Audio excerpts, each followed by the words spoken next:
In this edition, some wonderful artifacts from a prominent Pikeville family that showcases the progression of education.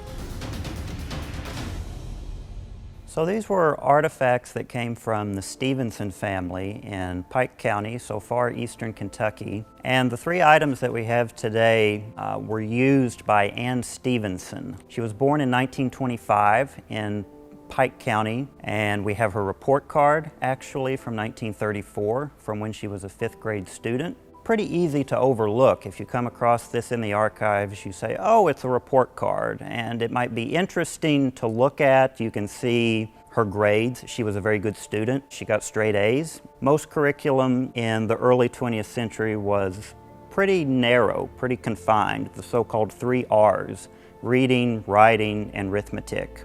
The idea was that's all the educational skills you would need.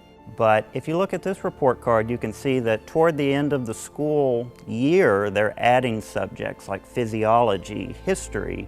We also have a desk and writing table. It's called the Chautauqua combination drawing board and writing desk. It's a folding table, and so it doubles as a writing desk, but there's also room for a painting board or a chalkboard.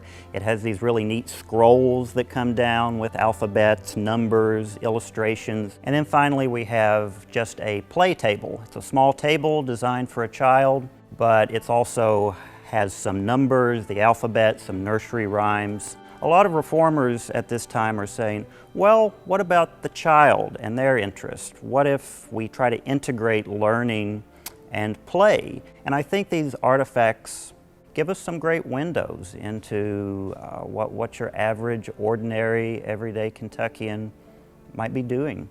You can read all of the treatises that the professional educational reformers are writing.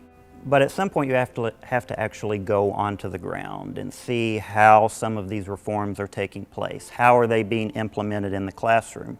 For example, a lot of reformers at the time were saying, oh, we need to broaden the curriculum, we need to teach history, we need to teach civics.